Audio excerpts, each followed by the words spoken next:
One of the most famous things that are said about marriage in Islam, you may have heard, in أبغض الحلال عند الله الطلاق, some variation of this hadith, the most hated of the halal things to Allah is divorce. So you may have heard that before. That is one of the weakest hadith in the entire corpus of hadith. And it's the most contested of the, nobody agrees on this hadith. In fact, many even call it made up. But it's the first thing you hear when you talk about Islam and marriage, right? And what's even more interesting is the entire Quran is going directly against this hadith. Study the subject of divorce, do your homework. There's a long discussion on divorce in Surah Al-Baqarah, several pages, and there's an entire surah dedicated to divorce called Surah Al-Talaq, among other places.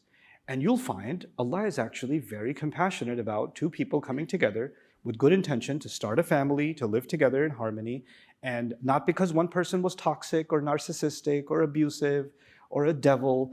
Sometimes two people just don't work. It's life. It happens. And when that happens, it's not till death do us part. It's not a humiliation on the family. It's not the end of the world. In fact, the Quran says something you might find so liberal nowadays. وَإِن يَتَفَرَّقَا يُغْنِ اللَّهُ كُلًّا مِنْ سَعَتِهِ in Surah Al-Talaq. He says if they both part ways, Allah will give each of them vastness. Allah will give them each independence out of His own vastness. And I'm not sitting here trying to endorse divorce or encourage divorce. What I am saying is Allah didn't condemn this institution. Why? Because it's a very human institution.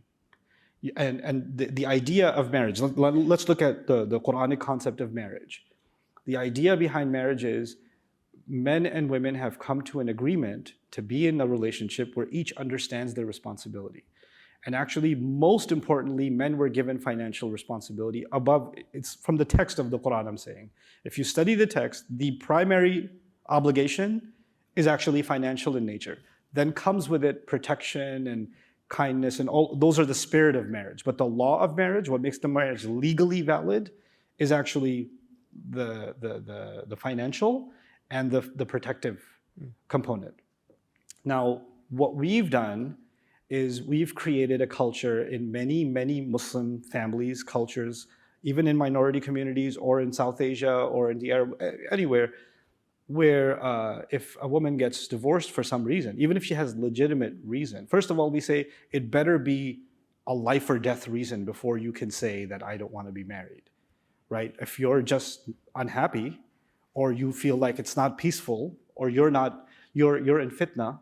A woman came to the Prophet ﷺ, Sahih narration, and said, I can't be with my husband. And the way she put it was so gentle, but so powerful. She said, I'm afraid of kufr. What does your marriage have to do with kufr? Like, kufr is about not believing in Allah anymore, not believing in the Prophet anymore. She's in a very dignified way of saying, I'm not into him at all, and I have thoughts about doing something that would defy Allah's law. And I just don't want to do kufr. What should I do? But there was no discussion about, well, how hard does he beat you? Does he leave marks? Because if he's not leaving marks, it's okay. Stay in it. Do sabr. Deal with it. There's no conversation like that. You know, there's an empathy for what she's going through. Because the entire purpose, the spiritual purpose of marriage is actually tranquility. Each person should find peace and calm in the other, fulfillment in the other. That's what they should find.